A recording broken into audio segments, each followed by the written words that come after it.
Organizing the session. Thank you, speakers. Thank you, participants.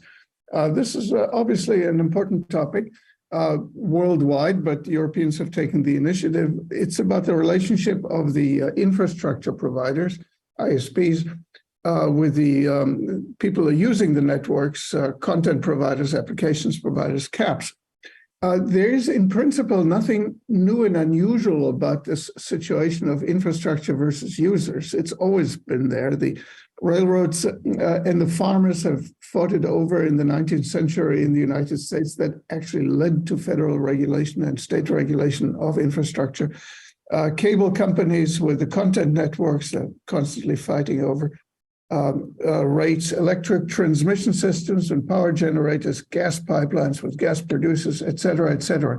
So usually the market power lies with the infrastructure for kind of obvious reasons, large capital investments, high economies of scale, et cetera, that leads to a very few monopoly or a very handful of providers. And so usually the users have to be protected from monopoly pricing. There are some instances in which there might be, but very rare, where there might be monopsony pricing, where the user is so powerful that the infrastructure provider have to bend in their direction. And I was trying to think of some examples, and I cannot find good examples. One is in the old system, the postal service with the airlines. So they were a huge customer for mail delivery type, and so they could dictate prices. But normally the price regulation or price intervention is to keep prices down rather than to raise prices. In this situation here that we're talking about, we do have very strong ISP companies, telcos, et cetera. We do in a fairly concentrated industry. We also have but we also have on the other side a number of very large users, large caps, Google, Facebook, et cetera. And so one would think that this is a situation where there's some bargaining power on both sides, and therefore let commercial negotiations do its job. But there's a third factor here, and that is kind of that there is some externalities to infrastructure, and governments have been kind of thinking about kind of how can we upgrade our infrastructure. And so that is certainly one way. In traditionally infrastructure, there's externalities. The externalities were sometimes given by cross-subsidization of some sort, but sometimes direct subsidies from government. But here, I think some governments have also discovered a pocket there, which are the large providers of content. And to some convenient sense for Europe politically, there tend to be American companies, maybe some Chinese companies. So in some ways, it leads me, and I will conclude now, to question, in a way, is this part, and I will put these questions provocatively, is this a situation and a question, why should California-based companies that have been small and innovative and then have become large and successful and have given the world a lot of kind of remarkable features, why should these companies pay to subsidize the telecom infrastructure in Bavaria or Calabria? Shouldn't German or Italian governments do so, or German or Italian companies do so? Conversely, I would ask the question from the other side, which is, would California customers expect that a delivery of beer from Bavaria or wine from Calabria should travel through the United States for free? And so both of these questions are in some ways the questions that underlie the discussion that we will have today. And it will be moderated by the organizer, Bill Drake, who is CITI's, Columbia Institute for Tele-Information's Director of International Studies. Bill has also a PhD in political science from Columbia, so he has come back. In between, he has done many interesting things in Washington, Georgetown University, Carnegie Institute. He has been also with the University of California in San Diego, with the World Economic Forum in a variety of capacities. He is well connected, well informed about these issues, and I'm very glad to pass this on to Bill. Go ahead. Thanks, Ellie, for that interesting introduction. And actually, I'm more confused about these issues than anything else, but that's fine. Hopefully, today is going to clarify everything for me. So this is part of a series on global digital governance that we've been running since October with monthly meetings. This is the 5th meeting. Our next meeting, just to tell you, will be in 4 weeks on Tuesday, April 18th. Normally, we're on Thursday, but especially we'll do a Tuesday one because I will be at a UN meeting on internet governance on the relevant Thursday. Today, we're going to be taking some time to dig into this whole battle that's taking place within Europe, which really has, I think, broader global implications that have not gotten sufficient attention. So some of this will sound very, EU, I can't say inside baseball because that doesn't work in the European context, about inside football. Soccer. The soccer is not an acceptable term in Europe, but anyway, but hopefully people will see the broader significance. Much of the energy in discussions these days around global digital governance is focused on new technologies like AI, crypto, social media, et cetera. But there are a lot of longstanding parts of the ecosystem that involve big money and extensive governance and international cooperation. And one of these, of course, is the rules for networks to distribute and terminate traffic, especially at the international level. And in fact, this is my interests. Going back to the very beginning, the origins of international cooperation and communications really started with, the 1850 Treaty of Dresden, and a lot of it had to do with setting the rules for interconnecting and handing off traffic and who gets paid for what. And of course, that was then followed through with all the subsequent international rules set in the International Telecommunication Union and other bodies.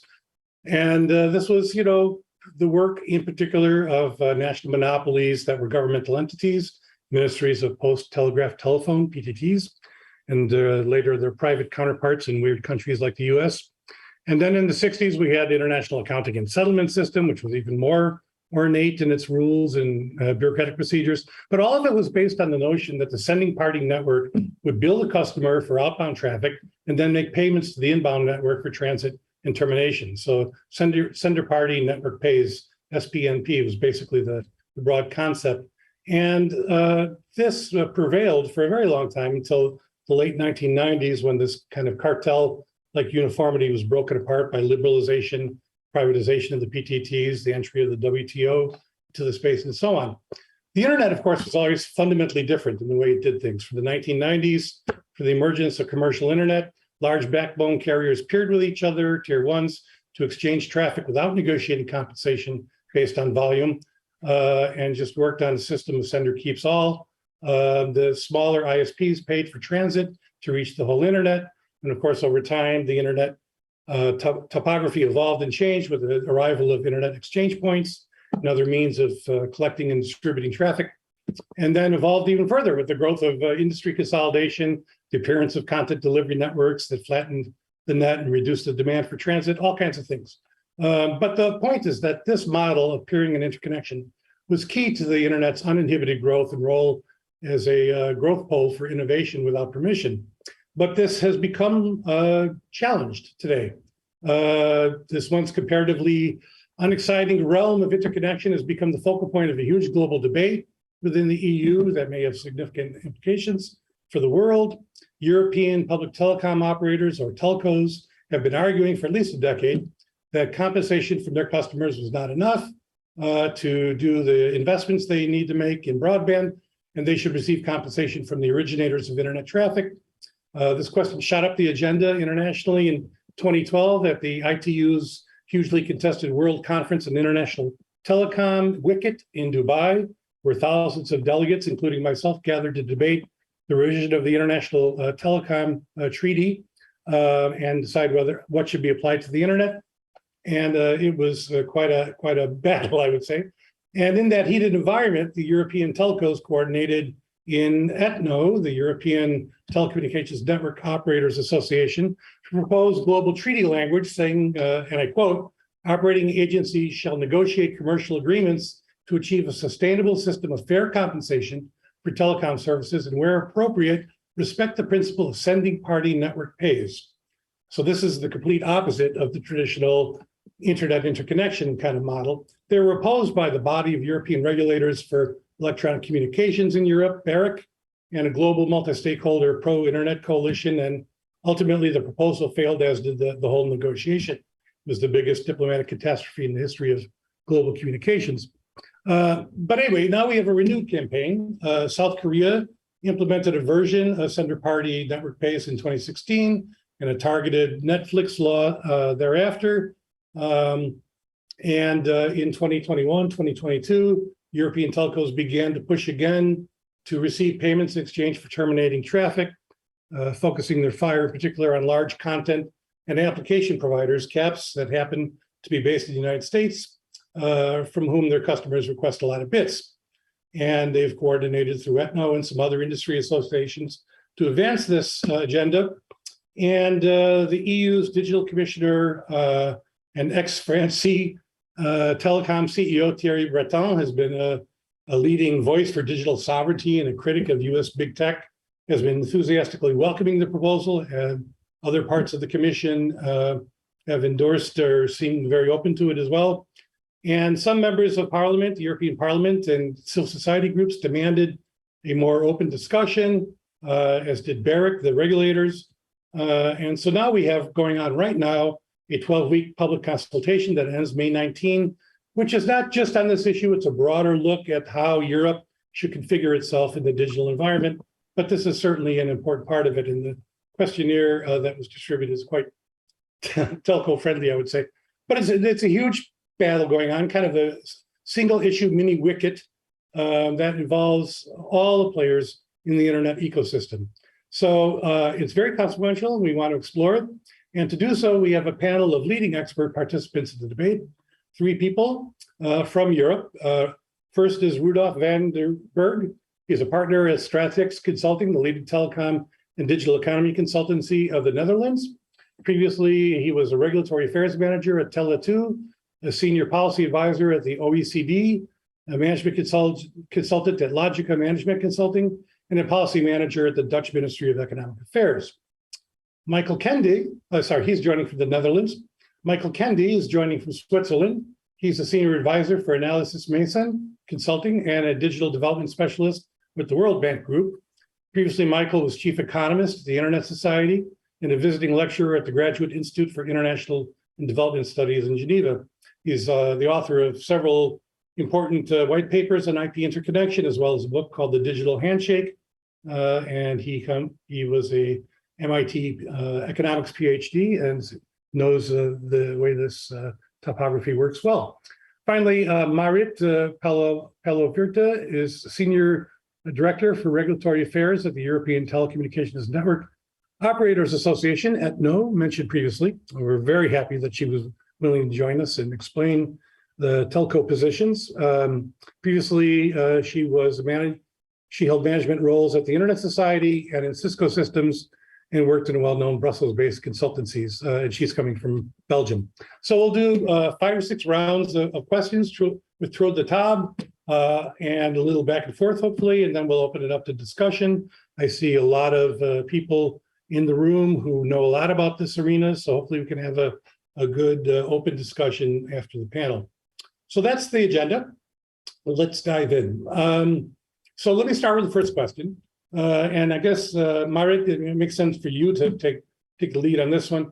What are the core economic arguments being advanced by the telcos about traffic patterns, revenues, and in their investment requirements? What are the counter arguments on these points that have been advanced by opponents? What's the core economic proposition we're dealing with here? Please go ahead and explain that to us. Yes, thank you, Bill, and good morning to you, I guess, in the US today, afternoon already here in Europe, and thanks a lot for the invitation for this event. I'm sensing that there's a lot of good topics to be discussed already, but indeed, I'll try and start with, let's say, if you like, the problem statement from our side. Maybe just 2 words on ETNO before we start. So we were talking about a concentrated industry in the introduction at some stage. And just to give you an idea of what the situation is in Europe. So at ETNO, we have 33 members, operators, who represent about 70% of the investment footprint in Europe.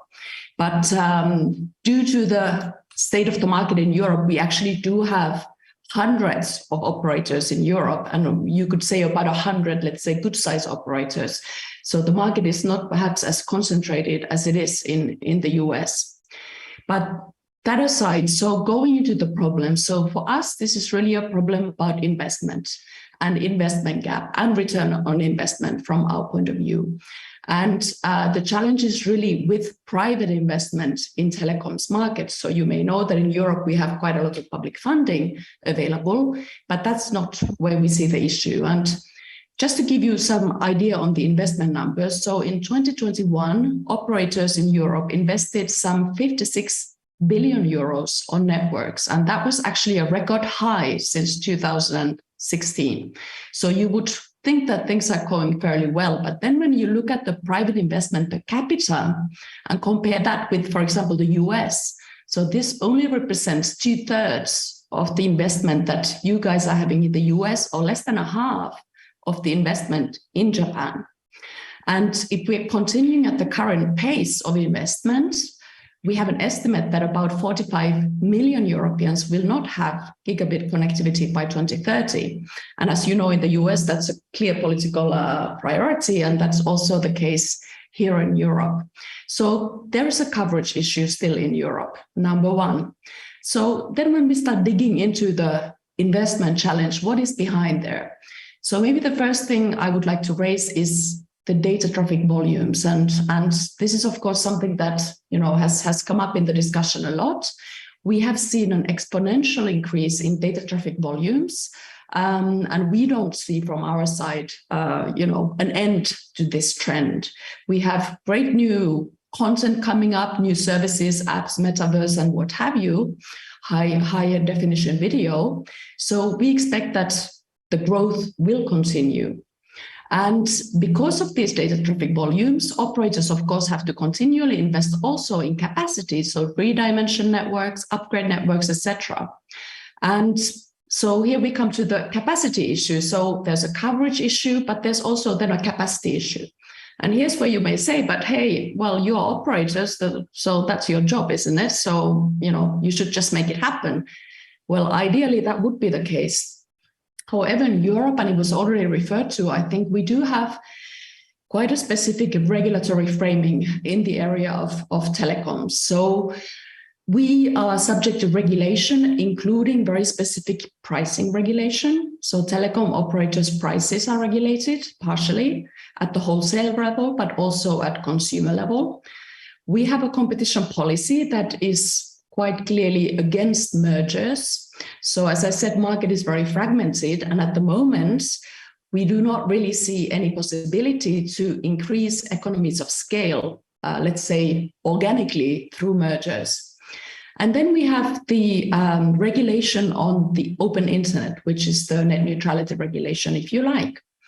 And while we, of course, endorse fully the principles behind the open internet regulation, and we agree that this is a great thing for the end users, but there is an issue what this regulation does to the commercial relationships. So the regulation basically says that operators are obliged to carry all traffic, all content to end users without blocking, throttling, or any discrimination, which is, as we said, great for end users. But this, of course, let's say, puts a little bit of a bias if you look at the relationship between, on one hand, operators and then on the content providers. So we have an obligation to carry all the content to the end user.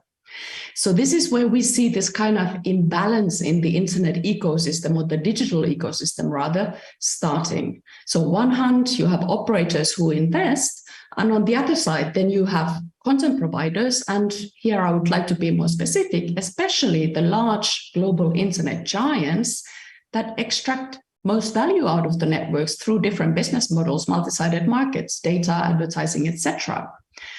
So when we put this kind of all together, we see that then those commercial negotiations that should be taking place at the kind of IP interconnection level, that I guess is the concrete point of contact when these negotiations would be taking place, we clearly have an asymmetry. So at the moment, the results of those commercial negotiations are rather poor for the operators. And they certainly go nowhere near to be, let's say, fully compensating the traffic that is pushed through or is passing through the networks. And you talked a little bit about the peering. We know today that while in the past, of course, there was this kind of principle of symmetric traffic and the kind of good tradition of peering based on that, today that's no longer the case. So traffic is no longer symmetric, and actually even historically between large players, paid peering has been a standard already for quite a while. So this is really the kind of the underlying reason where we see the commercial and regulatory asymmetry between operators and the large internet providers. And that's why we have, let's say, started the discussion about the financial sustainability of the ecosystem in the digital world, but also then very specifically the relationship between operators on one hand and then these large content providers who are currently not regulated to a significant extent in the European markets. So maybe I'll just stop here as a kind of initial introduction. That was very helpful. Thank you so much. Which of the two gentlemen would like to reply first? Rudolf, Michael? Okay. Yeah. All right. Thank you for the introduction. It's nice to see the names of a lot of familiar people, if not the faces. Just kind of hi, Jonathan. Just kind of going back when I was at the FCC in the late 1990s, I wrote the paper that Bill mentioned, the digital handshake, talking about why interconnection hasn't needed to be regulated. I've written on quite a bit on that since then, including with Analysys Mason, 2 papers, one for Encompass in the US, kind of looking at taking a global view of this debate, the infrastructure investments of the caps, which I'll get to in a moment, and the impact of the network usage fees, and one that was targeted more at Europe on the European cloud companies, for the European cloud companies, about the impact it would have on them. I'll try and drop those into chat later in this discussion. So, I mean, I think first of all, it's worth pointing out that the traffic is really being generated by the customers of the broadband. It's not being pushed out by the caps to congest networks. It's not like phone calls where you know who initiated the call, and then calling party pays that Bill described makes sense because you know who initiated it, they know who initiated it, and they respond to the price signals of all the prices built in. In the Encompass paper, we talked about traffic sensitivity and showed that in general, the network costs are not that traffic sensitive. We showed while traffic went up 160% between 2018 and 2021, the OpEx and the operating and the capital expenditures went up just 3%, because once the networks are configured, particularly the fiber ones, there's not that much extra cost with capacity. Obviously, investments need to take place to get those networks in place. And in terms of the asymmetry of the traffic, as Maarit said, obviously there's much more traffic going down than up. I mean, that was designed into ADSL. That's the A in ADSL. And it's clear that most people are receiving much more traffic than they're sending out. But to compensate that, the internet companies have made significant investments in infrastructure to push content closer and closer to users. Building data centers around the world, transport networks, delivery with the CDNs, with caches, to put the content closer and closer, particularly video and static content closer and closer to the end user, lowering the cost for the ISPs and making the latency lower so the quality of service is better and better. In the Encompass paper, we showed that total expenditure on those three things, hosting, transport, and delivery, since 2011 was 883 billion. And just in Europe alone, in the last few years, is an average of about 24 billion on infrastructure, including hosting, which is the majority of it. But there's also significant investments in content services and research and development in all the advanced services that are coming our way. And that clearly is an expenditure, and that's ultimately what brings people online to use the internet. So we recognize that there is a regulatory mandate to build out investment to reach the digital decade and get gigabit everywhere in Europe.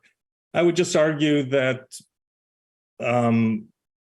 taking a system that's working today, that is internet interconnection, and there's no reason to break that because of a different problem.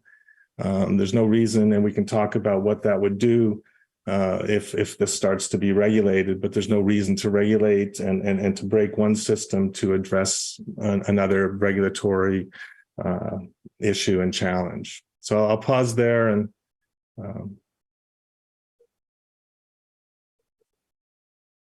Great, thank you. Rudolf.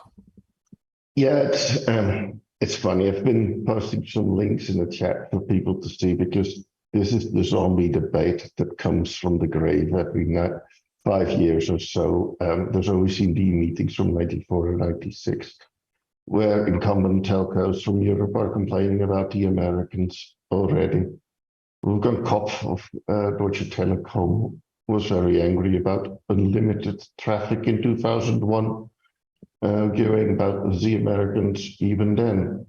And in 2011, we had the ETNO proposal as well.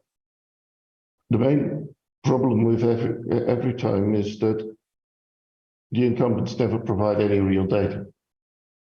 So they create bogus reports with bad calculations and then hope that politicians follow them. For example, on the investment cap,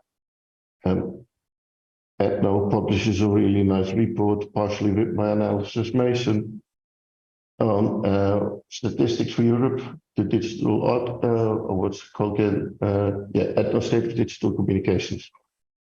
It shows that alternative telcos, so not ETNO members, are actually far ahead in FTTH investment.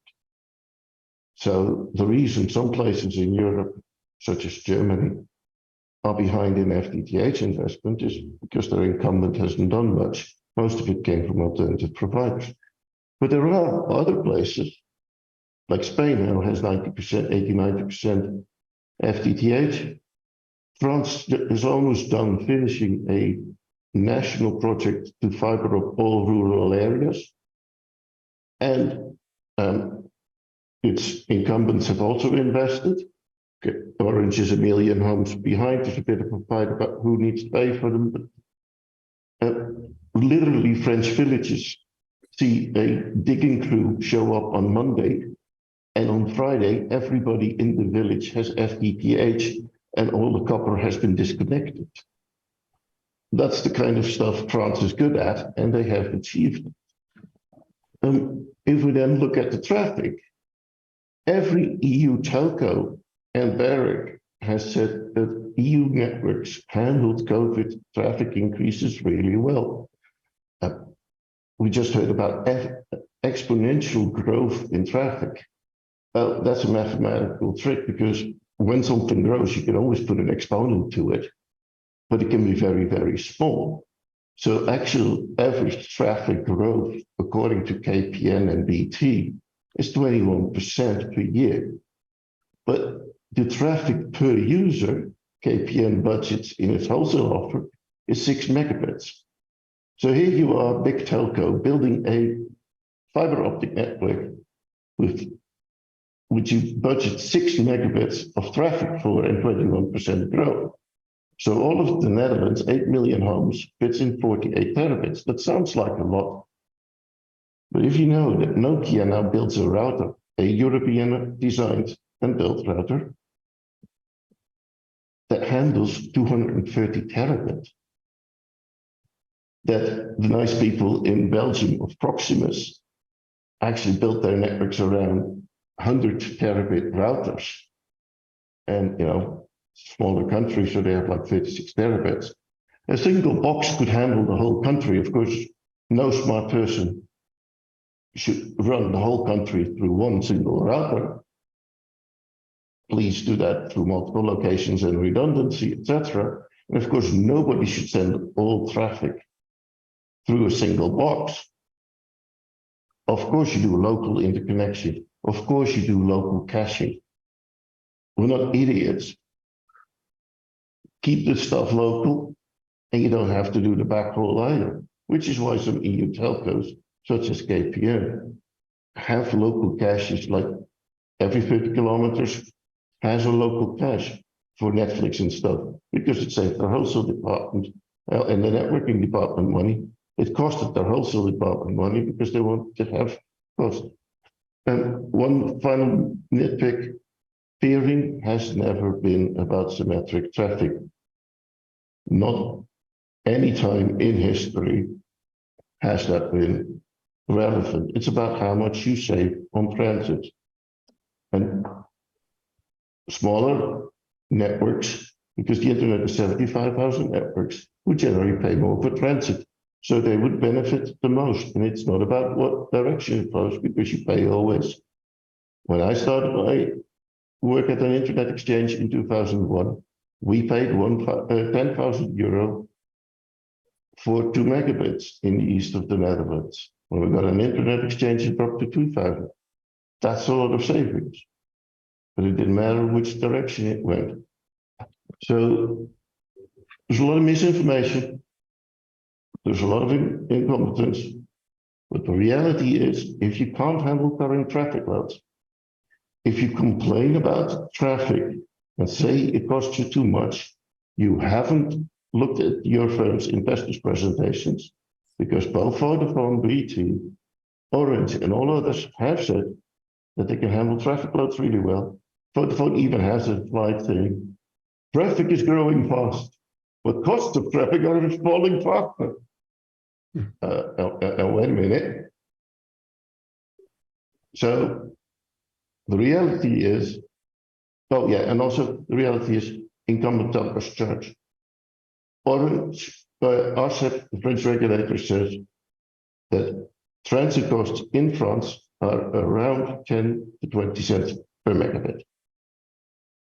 But Orange charges for private interconnects and connections to its transit provider up to several euro per megabit. That's known as a termination monopoly. Deutsche Telekom showed that during COVID, it would go as far as forcing Deutsche Forschungsnetz, the German universities, to pay for 100 gig link, because Deutsche Telekom had 20% traffic loss in its network, but it told Deutsche Forschungsnetz that the students could go to hell if they couldn't follow classes. Deutsche Forschungsnetz had to pay. Not even Telefonica and Vodafone went that far. They said they gave free interconnection direct BNIs to DFN. And mind you, DFN already had over a terabit of interconnectivity. So, okay, great. Thank you very much, Rudolf. That's very interesting. I'm still kind of like a little bit puzzled, so I just want to follow up real quickly. Maarit, maybe just help me understand. So big telco is big. If you look at the market caps, the assets, and so on, it's hundreds of billions of dollars. Companies of global reach, some like Telefonica are all over the world. I'm a happy Deutsche Telekom customer here in New York. These companies are not poor. The ask is that the state would intermediate in their commercial relationships and force one set of large companies to give money to another set of large companies. And I'm wondering, how would that actually work operationally? Yes. I mean, Deutsche Telekom, Orange, Telefonica, they count the bits that they think they can attribute to Google, and they send them a bill. Is the state involved? What happens if they disagree with the assessment, refuse to pay? Wouldn't they just pass along the cost to the customer? I'm just, the fundamentals of it, I'm still struggling with. So if you could just help me a little bit more on that, that'd be great. Okay, yeah, sure. I'm happy to do that. So yes, how would we do that? So we are not looking at, I mean, I was trying to explain that, of course, our sector has been subject to this kind of very heavy regulatory burden, ex-ante regulation, et cetera, et cetera. So we are not here saying that, yes, we have been suffering from this and still are. So, you know, the other guys should be so as well. What we are looking here is a very targeted solution, not a sending party pays model, like, you know, the misunderstanding is often been in the press, but a very targeted tool, policy tool, that would help us to have those commercial negotiations with the other party, and especially with those large internet giants that today are not coming to the negotiation table because they do not need to. They have the open internet regulation in Europe guaranteeing that whether they negotiate or not at the commercial level, operators will have to deliver the traffic till the end user. And so there would be some kind of an obligation to negotiate, simply to have those commercial negotiations that, in our view, should be taking place under normal circumstances. We have one public court case at the moment in Europe. Deutsche Telekom sued Meta on this issue because Meta stopped paying. I don't know the details. I don't want to comment on it. I think there's some information if you look on the internet. But it is that bad that, you know, commercial negotiations are not taking place. So from our point of view, number one, we should make sure that those commercial negotiations take place, and there will be some kind of a price negotiation. The price negotiation should take place on commercial terms. From our point of view, it need not be regulated, etc. So commercial terms. But of course, as we know, sometimes these negotiations are difficult. So, you know, should there not be agreement, then we should have some type of an arbitration mechanism to make sure that we actually come to an agreement. And that's where then the public body, whatever competent authority, whether that's a regulator or somebody else, would step in to kind of guide the way. Of course, we also fully expect that, you know, any contribution would need to go on investment. I was trying to highlight the investment gaps earlier on. And we fully expect also that there will be some kind of requirements for accountability, that there will be some kind of governance around this, because otherwise, of course, well, we understand that the policymakers would have perhaps hard time justifying and putting forward any kind of policy tool. I would like to also mention about the IP peering in general that, you know, there's still this kind of well, very idealistic view about how peering and transit work, how the IP interconnection works. And I would also like to say that, yes, on one hand, you have the kind of peering and transit, but also CDNs, you can see the other side of it. So today, actually, CDNs are also a substitute in a way for peering and transit. Mm-hmm. And I think that even Analysys recognizes that in one of their reports, and Berg certainly does when they look at in one of the recent reports on the internet ecosystem. And when you look at the CDNs that come to Europe, many of them are actually proprietary. They're not regulated. They are outside the regulation. So you have then operators who are heavily regulated, trying to compete with transit, traditional transit, on the interconnection against other parties who are using a new business model, which has many, many benefits. And we're not at all, let's say, contesting that. But, you know, other players who are not regulated. So we see also a little bit of an imbalance there. And that's maybe a market definition problem from the European side, from the regulator's side. So this is a little bit how we see it today, but we also, you know, there are many details, of course, and policymakers no doubt have their own ideas and other things, but that would be our current instinct on how this could be implemented. Okay, so the idea is that the state would effectively force parties to the table to negotiate with each other. So then the question becomes which parties? So you've argued that the proposal, or ETNO and the telcos have argued that the proposals would only apply to the largest caps, the largest content and application providers. A lot of the opponents seem to think that the proposals would inevitably negatively impact a wider range of actors across the ecosystem. How would we ensure that the impact here would only be on these big players that you say you're targeting? Rudolf had his hand up. Let's start with him, and let's try to stick to 3 minutes each so we can get through a number of rounds of questions. Thank you. Yeah, there's something weird about the argument. On one hand, we're talking about an investment gap. So then you would think we would focus on countries that don't meet the EU target of 1 gigabit per household in 2030. So we would talk about how do we get Germany fiber? How do we get Greece fiber? But then when we're talking about the proposal, it's about charging every other network that's not an ETNO member basically for traffic.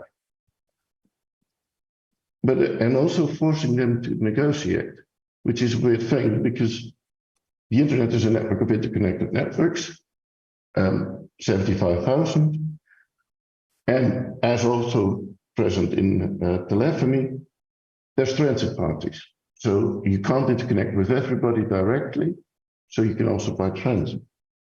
What ETNO basically wants is to end the option of buying transit and having possibly to purchase from the local telco, which would create a termination monopoly.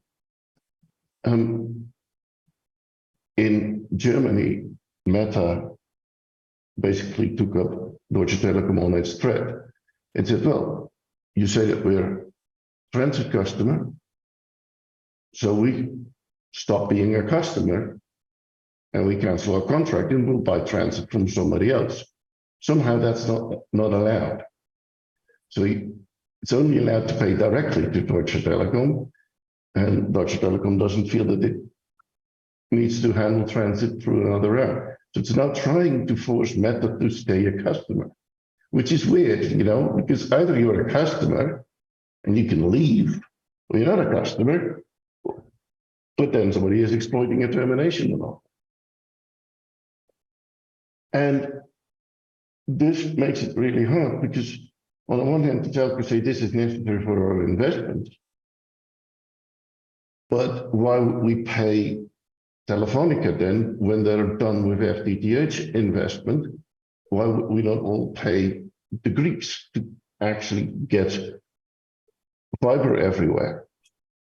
We hear that it's because there's so much traffic, but then we also hear that a broadband warrior saying, oh, Nokia makes these nice routers, we can handle all our traffic in them. So there's a lot of disinformation here about what is really going on. Okay. It's almost like it's jealousy, or it's a diversion tactic for some of the other policies that have been proposed at the same time. For example, deregulating unbundling rates in Europe, which are currently regulated. And as we heard, the telcos think that they are really heavily taxed by them. Mind you, they're all profitable. But yeah, it's a really weird argument. Okay, but so how do we keep it focused on just the biggest players, that only they are being asked to negotiate?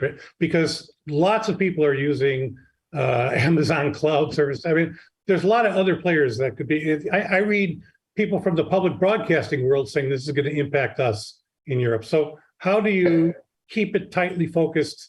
Michael, Kende, do you have thoughts on how could that work? Can't hear you. Sorry. Yeah, no, I mean, I have some other thoughts on the negotiations, but I'll answer your question. I mean, I think it's difficult. I think that we still haven't gotten to the bottom of the question of what happens if the negotiations fail and regulation is imposed or traffic is not accepted. That would seem to be a violation of net neutrality.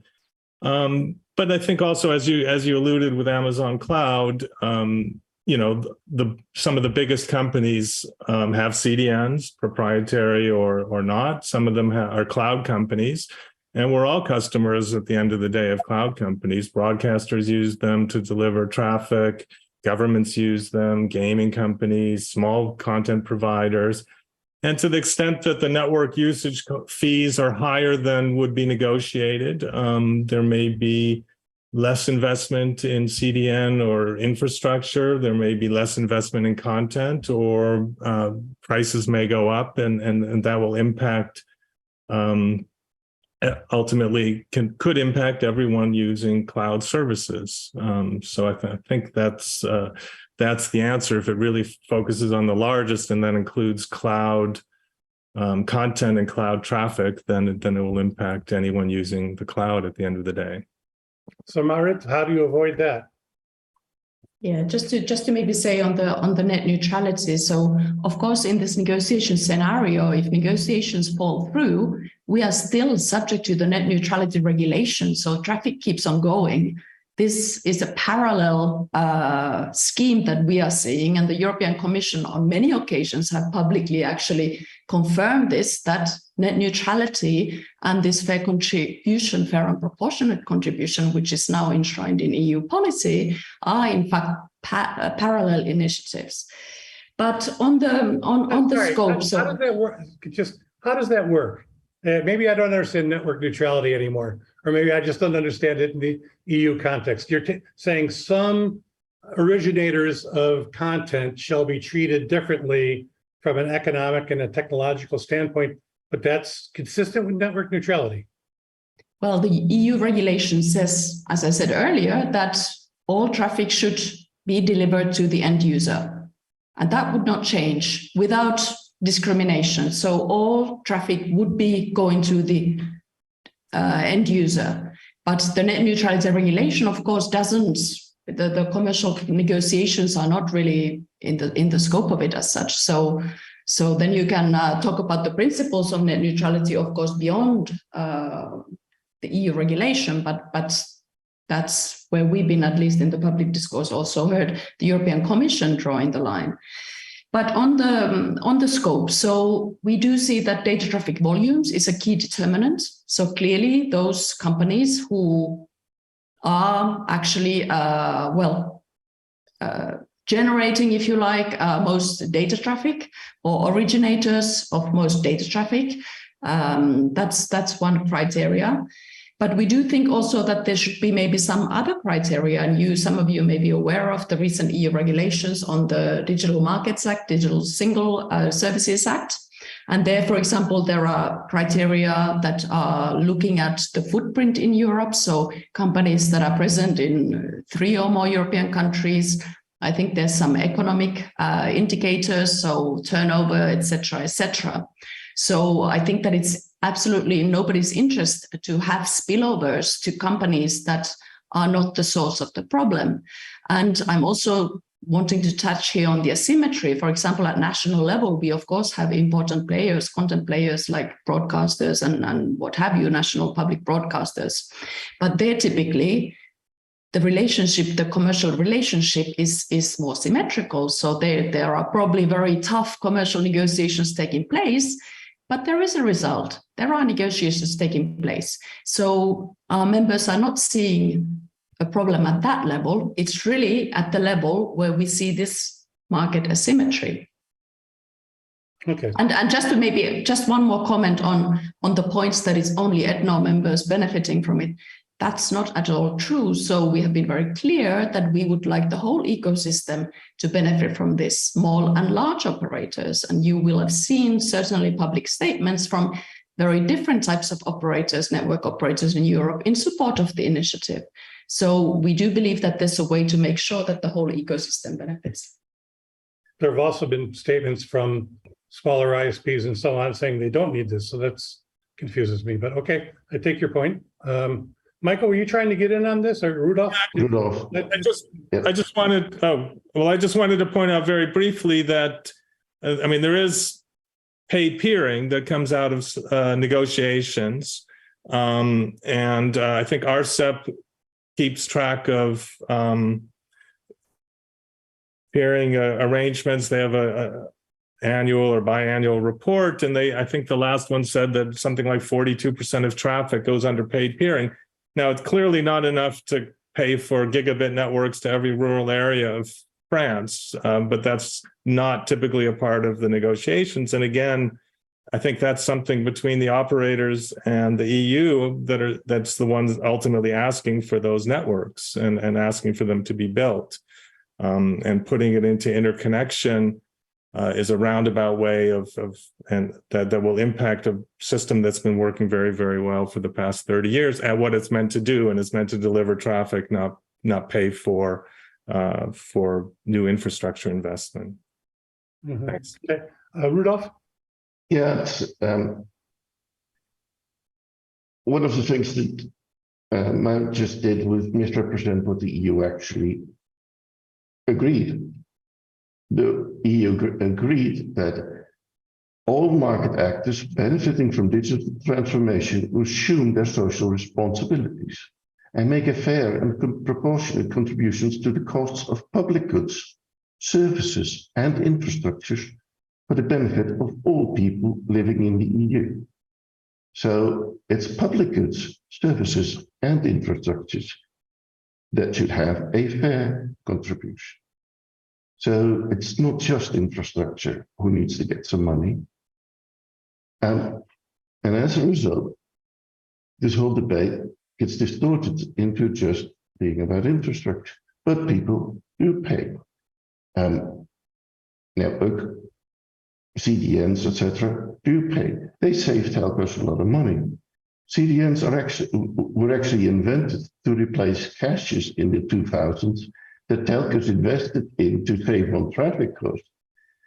And CDNs changed the business model so that the person sending or generating the traffic in their website actually paid somebody to distribute it around the world and saved the telcos money, and also made it easier for telcos because they didn't have to maintain a big box that was always behind the times and it was always costing more money. So the market has come up with an absolute brilliant way of running traffic around the world of 75,000 participants. And everybody can do what they want. In France, 60% of traffic is paid to the telco. In the UK, it's almost nothing, but it's not too much, and it doesn't affect investment. The reality is, EU telcos of all stripes are very profitable. Unbundled local loop telcos, so the alternative telcos who hire the wires from the EU telcos, pay a price that has a good margin on it, but it generally also includes traffic. So they already pay. In the Netherlands, it's €1.39 for 6 megabits. Where does the extra money need to come from? And the statement then is they don't want to negotiate. Yes, they do. But if Deutsche Telekom or France Telecom charges €5 per megabit or €2 per megabit, can I then also just go to another network and just buy transit? Or should I just pay what I want? Well, that's what we call a termination rate, a termination monopoly. Hey, we know that from mobile. When Orange in the Netherlands increased the termination rate for mobile to 25 cents a minute because it had a budget shortage in 2001. And it's all old. Okay. All right. Thanks for that, Rudolf. Maarit, I mean, I think there's obviously a lot of interesting questions on the table here, and people are very curious in your views here, so it's been very helpful. And one thing there are 2 bits I just wanted to follow up real quick. One was on the investment itself. We do know that the caps, the big content providers, are investing massive amounts of money, billions of dollars, in building infrastructure in EU. But somehow the discourse that I'm getting from the telco side is like they're not doing that, and so we have to carry the cost.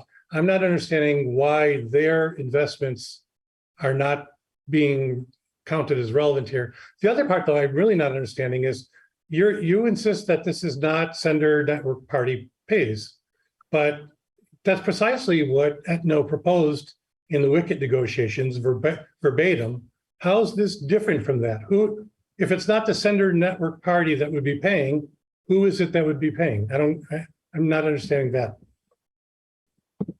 Yes, so your first question, sorry, I lost it. I'm just saying that the caps are investing billions. Yes, in yes, yes. infrastructure, right? So Yes. the argument that Yes, indeed. telcos have to carry all the burden seems odd to me. No. Indeed, I mean, we of course recognize, I mean, caps are investing a lot of money on submarine cables, CDN, cloud, etc. As I was saying earlier, many of these infrastructures are proprietary. We also know that now with the development of edge cloud in Europe, we are seeing that also caps are starting to invest in last mile connectivity based on edge cloud through different types of LAN wireless solutions, etc.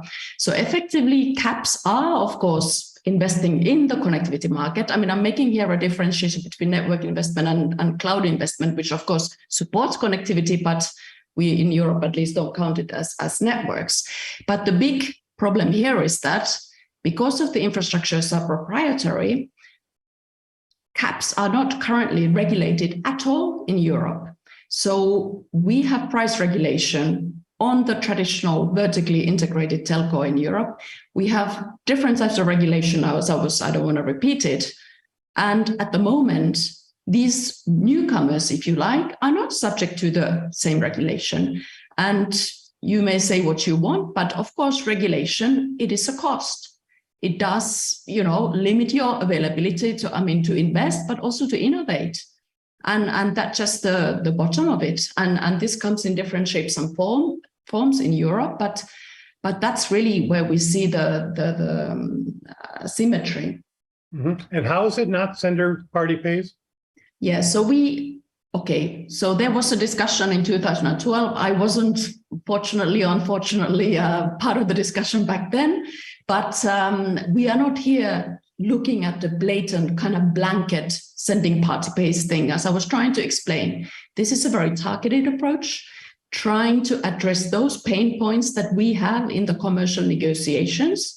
We are not seeking for contribution from all content providers across the board. That's not the kind of policy that we are trying to, promote here. So that's really, it's much more targeted from our point of view. And that's the main difference. So this is from our point of view, it is simply much more based on the current market conditions and the asymmetries, both in regulation, but also in the market terms that we see. Customer or sender party network. Okay. And also going back to Michael's comments, if I can also clarify, going back to Michael's comments, so this is a fair and proportionate contribution that we are talking about in Europe.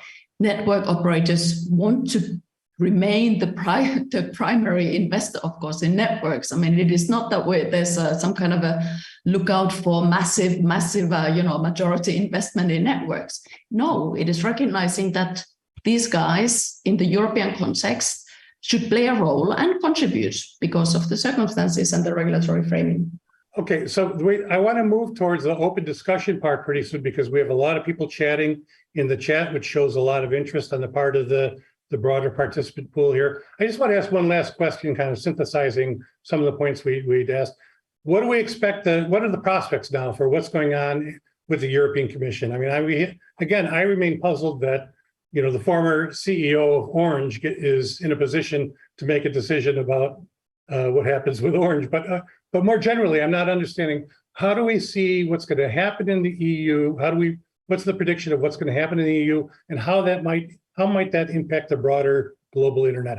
Why should the rest of the world care what happens within the EU? Could people maybe come to that? Let's start with Rudolf, and then we'll go to open discussion. You already see that what is happening in Europe has inspired India to ask the same questions. Of course, many African operators always were looking for this. In the US, the debate in Europe is now used as a sort of for the debate about the Universal Service Fund, which, well, is historically mismanaged by being paid by telephone rates for long-distance telephony.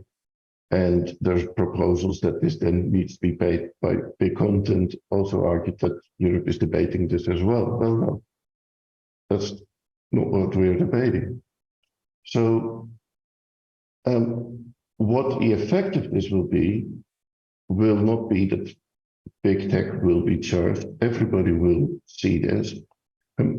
Even telcos will notice it in their cost. For example, Telefonica hosts its corporate investor site on WordPress. And WordPress runs again on somebody else's infrastructure, and before you know it, you're paying. Everybody starts paying each other because it's a termination rate. What it also does, it will kill internet exchange points. Internet exchange points developed because transit costs, when they're high, make it useful to find an alternative route to a whole bunch of other networks. Now, most of the traffic is going through private peering, but public peering gives you 80% of the other networks. When there's a termination rate that you need to pay, as we saw in telephony, there is no reason to peer because the termination network determines the incoming routes. And there is, for the originating network, no way to save money. And as a result, to this day, in telephony, we see very little peering, very little in the way of internet exchange points, but also very little competition. That's what I think. All right, but so Michael, what's your sense of how this might play in the EU and what it means for the global internet? Well, I mean, I hope that what Berg said about it, which they've consistently said since 2012, plays some weight. I think they came out quite strongly. I mean, in a preliminary assessment on the impact and need for this, it's not very different from what I would have written if they asked me to. So, and I agree with Rudolf that it is being looked at in other countries. I would just urge countries to look at the experience of South Korea. And as you mentioned, Mike Nelson can speak to that example as well, but they've started 6 years ago, as the first country really to do this, first between ISPs, and then they've had to keep adjusting and adjusting. And it looks like more and more content is not being cached in country, requiring particularly smaller ISPs to spend money to go get it, slowing down speeds. Twitch and other companies are not streaming or not streaming at high resolution to not have to pay the fees. There's high transit costs. So, I would encourage that that's an example too. And I hope that they're looking at that one in Europe if it takes 6 years in Europe to do what they're trying to do in Korea, then the digital decade is over by then. And hopefully the investments will have been made because nobody disputes that those investments will be useful for all of us, for everyone in Europe. If this model were replicated, Michael, by, say, developing countries, if they looked at the Europeans and said, they did it, we'll do it too, how might that impact service in the developing world, for example? Well, I think that would be dangerous. I mean, no company can avoid investing in Europe, right? I mean, it's 500 million or whatever people, a significant market for all of the, particularly the big caps that are the focus of this. But they don't necessarily have to invest, certainly with caches, with infrastructure, with submarine cables to developing countries. And this came up already in the Wicket 12 years ago. And admittedly, the ETNO proposal was much different back then. But that, I think, would be a significant mistake because it's easier to not invest in a country where you're not doing much business anyway. And, certainly these cloud companies and others provide really valuable services, content, input in those countries. So I think that would be a much different impact. Okay, I'd like to open it up because I think we're at 12:05. This is what I normally do. And we've got a lot of people chatting in the chat. So hopefully some folks will feel compelled to raise questions with us. If any of the panelists have points that they didn't get to make because I was trying to move it along, you can always bring them back up in the context of responding to questions from the audience, from the broader participant pool. So let's open it up to the floor and see if any of the folks who are chatting over here, I see many familiar names, including some who have asked questions already, would like to raise their hand. Just use the little raise your hand thing, and then we will take you and get going. Anyone who would like to start? Otherwise, I have to search through the. All right, here we go. Hendrik Ruud says, question to Maarit. As a user of KPN, I can receive Netflix. If I switch to T-Mobile or Vodafone Ziggo, I can receive Netflix. My monthly subscription fee to Netflix doesn't change. On Netflix, who I am paying a monthly subscription fee to, can choose between KPN, Vodafone, or T-Mobile to reach me.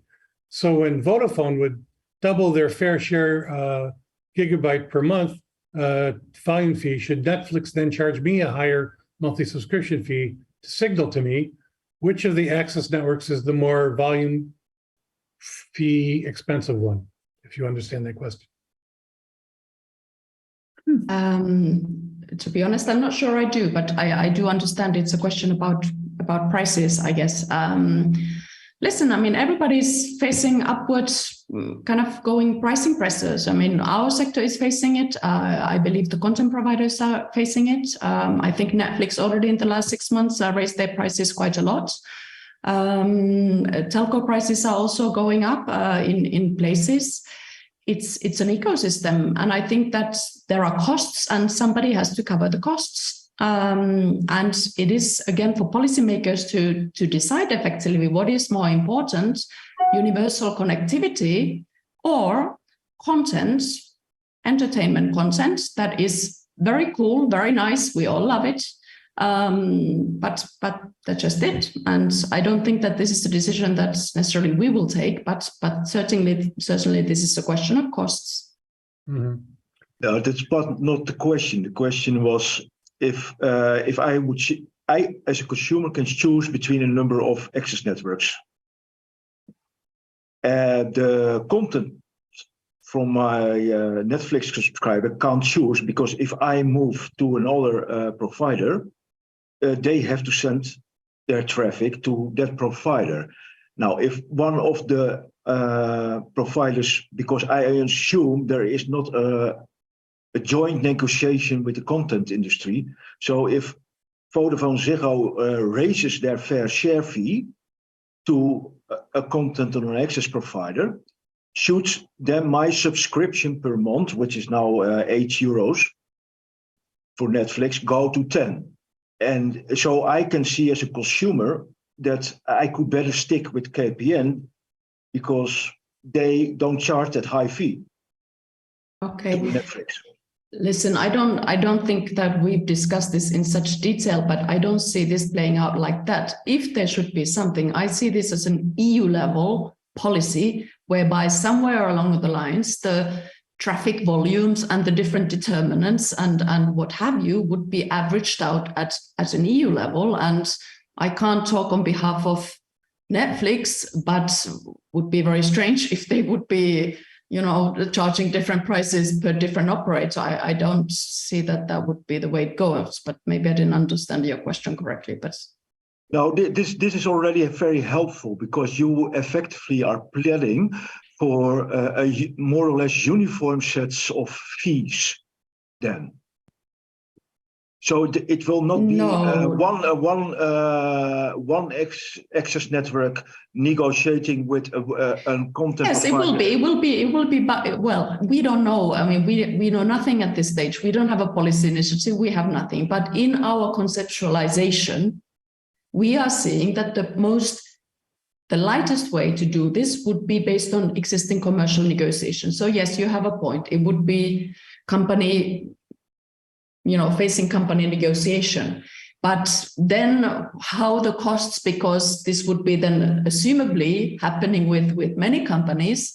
So how companies then will average out the costs on the side of content providers or investment on the side of telcos. I mean, this is not something that we have assessed at all. So yeah, but then the question becomes completely different. In the Netherlands, all regulation has been dismissed in 2020. The regulator completely, the courts have skipped all regulation on fixed networks because there was enough competition. And in the Netherlands, we see the most expensive areas. The most expensive areas, the rural ones, are effectively constructed now with FTTH by new entrants. None of the large incumbents invest there. Okay, this has been very helpful back and forth. I'd like to get some other questions in. Thank you very much, Hendrik. George Sadowski asked a question in the chat. If European users want the content, shouldn't they be willing to pay for the infrastructure to deliver it? If EU telecom price regulations won't let the price rise to that level, then aren't those policies the root of the problem? Rudolf. First of all, EU price regulations are only there for dominant networks. So the Netherlands doesn't have price regulations. You can build a network here. We have competitive networks. KPN isn't regulated either. There are places where networks are regulated, but that's because the operator has market dominance. The way the regulation works is that you're allowed to make a very fair return. Look at each EU telco, they are very profitable. When there's competition, they don't have to have a wholesale offer. So EU telcos are doing fine. Some of them are even saying that they want to do wholesale because having more customers on a new built FTTH network actually makes it more profitable. So there's absolutely no reason to assume that the networks aren't being paid for. And there's also no reason to assume that traffic somehow influences costs. Really, we talk about 6 megabits at most per customer. If you can't handle that, there's no telco in the EU that in its investor presentation says, "Ooh, traffic growth, that's causing this amount of cost." Energy, they all mentioned how much energy costs and how much it raised their cost base. Traffic, nowhere. So this is really weird to say that traffic and costs are related. But if I may just add very quickly, I mean, we are not looking at this as the situation today. This has been the situation for some time. We are really projecting to the future. We're very happy that the Commission has launched the consultation that looks at the future of the telecom sector on a broad basis. We are not fully happy with the EU regulation as it is today, but we do see that this pillar of fair contribution is a worthy discussion to have as we are now reassessing the future of the telecommunications sector. But ETNO hasn't provided any data on how much extra investment is needed, because most countries will be ready by 2030. The 45 million ETNO is mentioning are in a few specific countries. The countries that are done in 2030 are most of Western Europe, most of the former Eastern Europe countries, Bulgaria, Greece, Germany, and Belgium are behind. So why are we changing the entire situation for basically, oh yeah, and Italy it is to be mentioned as well. Why are we having this entire debate about traffic if the problem is a lack of investment by some countries? Why aren't we then talking about how to get fiber to some developing nations? I think I said, Rudolf, in the beginning, it's about coverage and capacity, but I don't want to go to bore the international crowd with the European specifics by country. Yeah. Right. Speaking of developing countries, I have a question here in the chat. Seems like people want to ask questions in the chat rather than raise their hand. So I have a question from Henriette Esterhuizen in South Africa. She asks, if, as some of the panelists are saying, there's enough investment already from the platforms in infrastructure peering and the telcos have enough money to do as well with costs coming down, then why are so many parts of the world still without sufficient infrastructure? From my end of the planet, this is a clear market failure, and there is public sector failure. I am not asking that ETNO's proposals are necessarily the answer, but there's a problem. How does this debate translate to other parts of the world? So, Michael. So it's an excellent question. I'm not sure it's a market failure per se, although I can see why it feels like one. I mean, it's a question of costs and affordability, and getting the financing to reach the areas that are expensive to reach or that are sparsely populated. I'm not going to defend necessarily the caps, but they are spending a fair amount of money on building IXPs into most countries to lower the cost of traffic exchange, helping some in Uganda. They're helping develop, build some fiber to help with connections for the mobile operators. But I think it's a broader problem than that. And the ITU now, certainly under Doreen, has a partner to connect that's getting significant pledges. You mentioned the public sector issues. Some countries are sitting on all of their Universal Service Fund money. So it's clearly a problem. It's clearly needing all of those things. And some of it is regulation, licensing. More operators will help, making it easier to land capacity and build it into the country. So there's a lot of issues. I'm not sure it's a market failure, but it clearly needs to be addressed, and it clearly shouldn't be minimized. And I see that you do say that this shouldn't be part of it. That was in 2012, and I think that was pretty roundly rejected, that any proposal on sending party pays play a part of it, but clearly it's a significant issue. Right. Okay. I see. Actually, Desiree Milosevic has her hand up, but Rudolf, just quickly 2 fingers on this one, and then let me go bring in an audience member. We can also look at how this played out for telephony. Now the debate is about internet traffic, but for the OECD, I did a study on interconnection rates.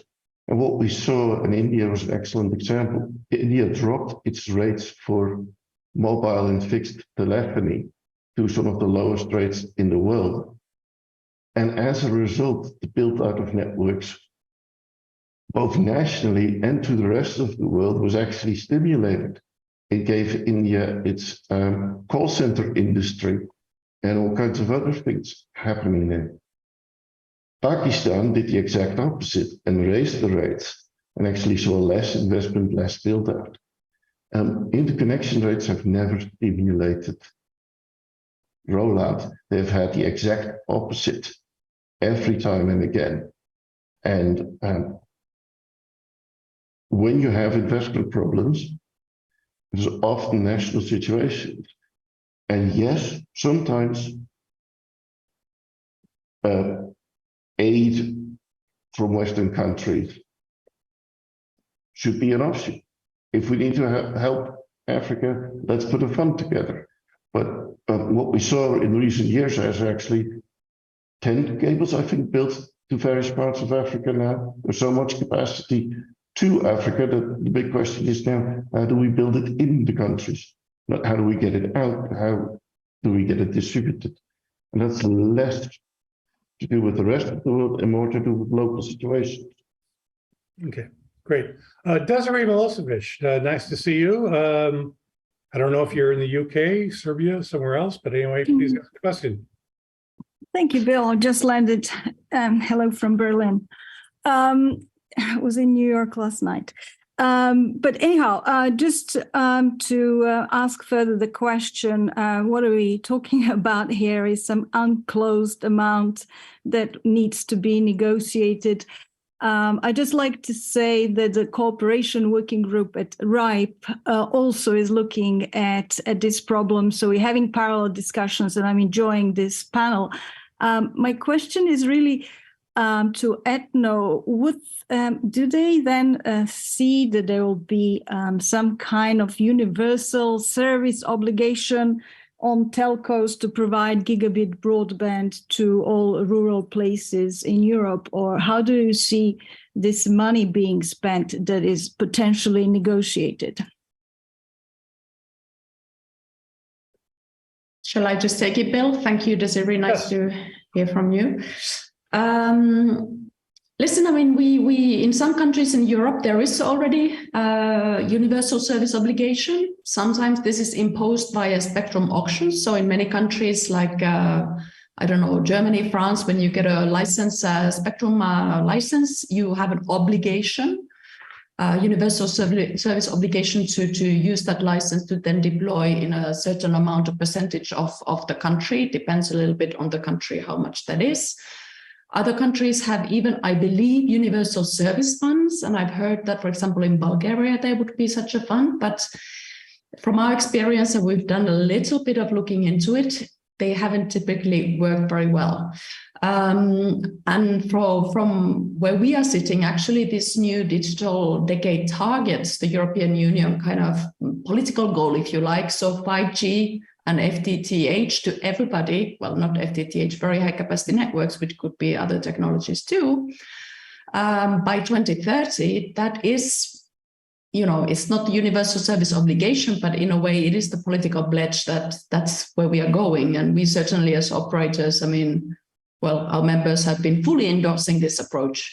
So I don't see that at the moment we have really, well, yeah, we don't have an EU-wide approach, but in some countries, certainly you have this in place using different means. Okay. I see that unless people need to jump on that one, we have another question from, yes, okay, from Philippa Biggs at the International Telecommunication Union in Switzerland. Hi, Philippa. Please ask your question. Hi. Hello, everybody. Thank you for a very interesting discussion, which covered a lot of ground, obviously, with a specific European angle.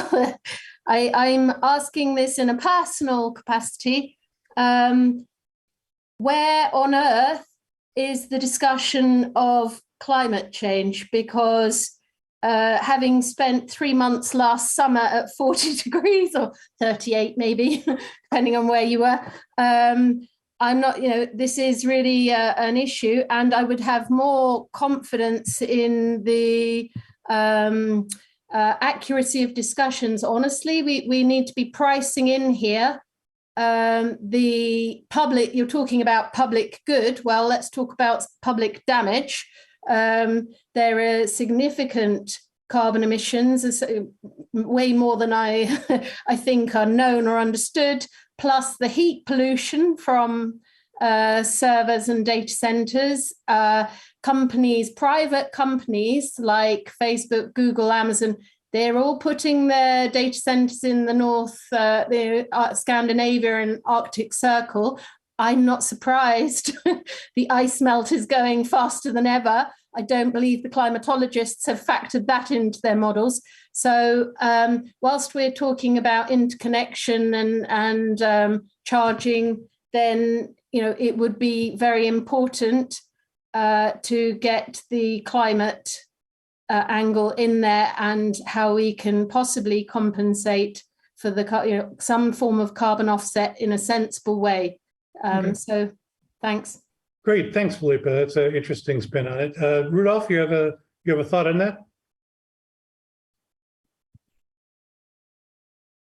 Yes, I've actually done quite a bit of study also for the Dutch governments around Amsterdam with regards to data centers, but also wider.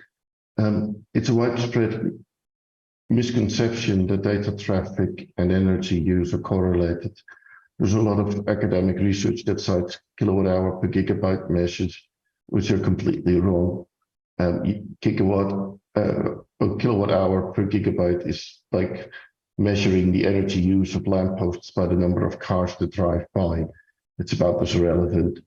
The reality is that according to research by Ericsson, but also data from ETNO, data from almost every incumbent telco in Europe, traffic has gone up massively and energy use has either stayed stable or decreased.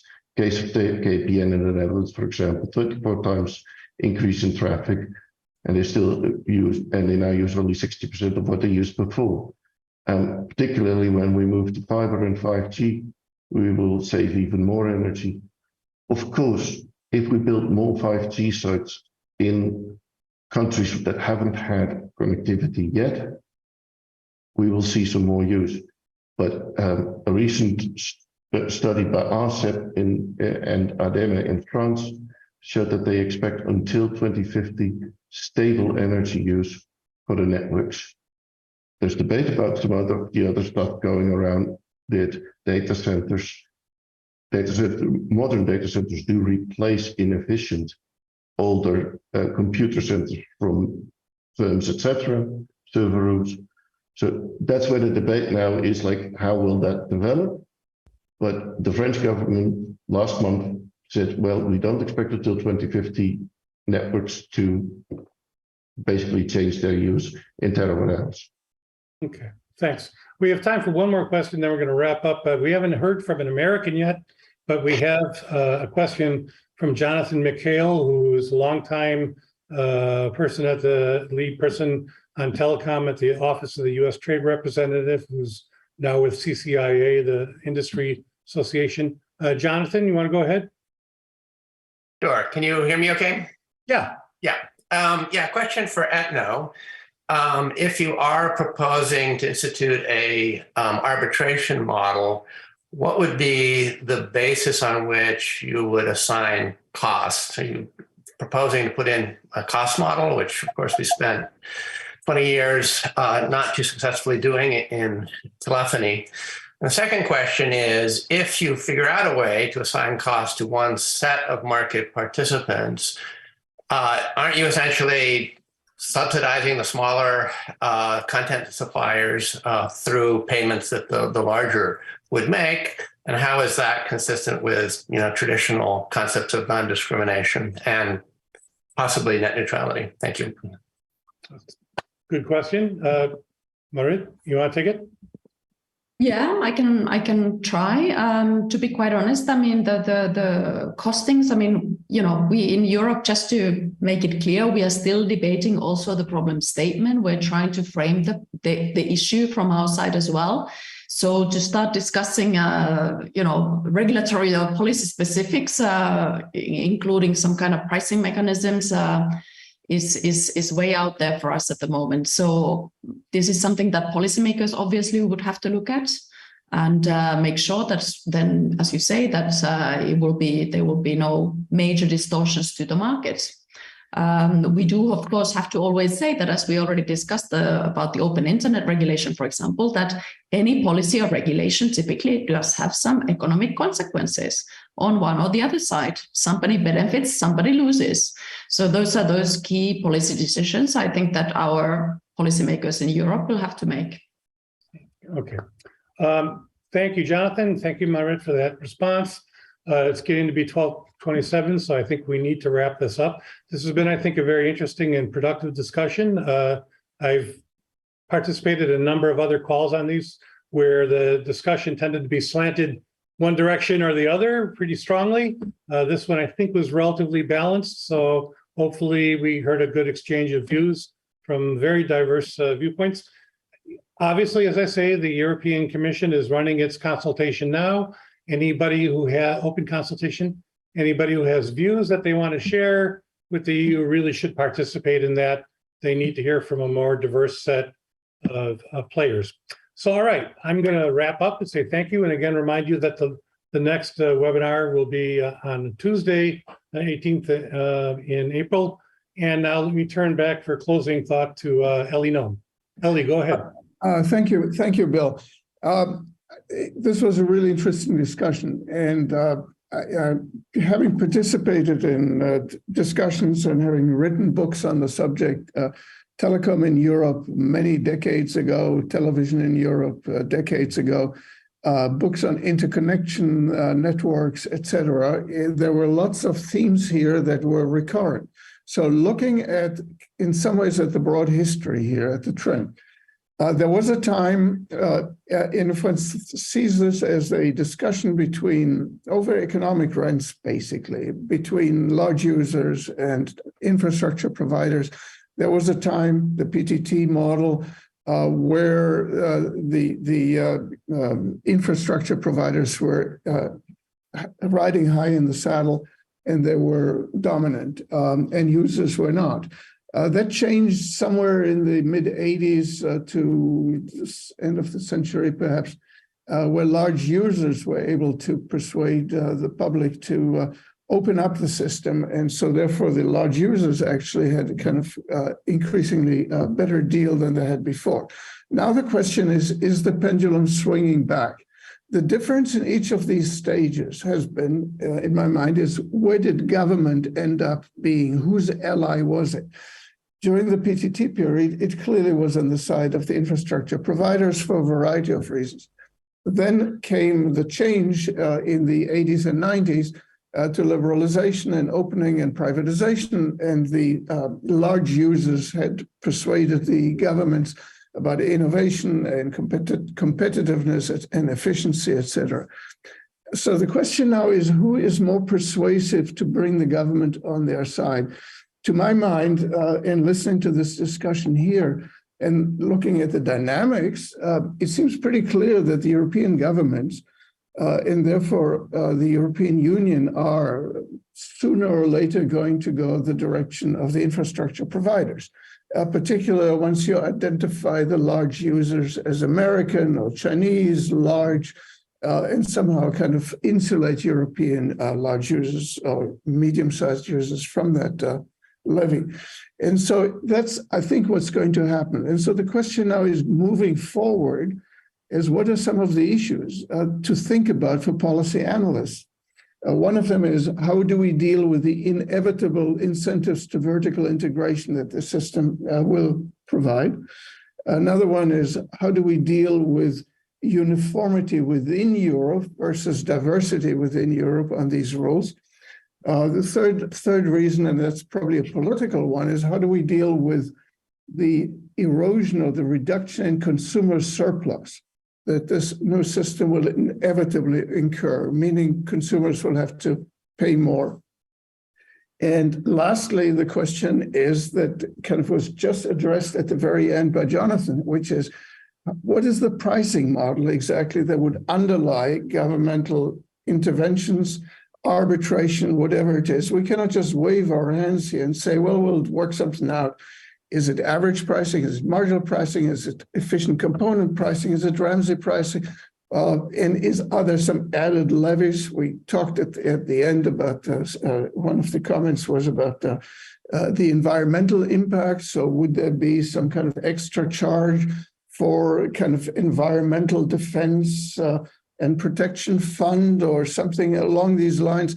What exactly is this system going to look like? I think there's some very fruitful role for economists now to play to try to figure out exactly what kind of pricing there will be.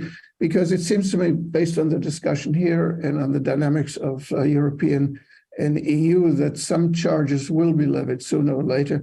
And I'm not saying this as an endorsement, just as purely as an observation.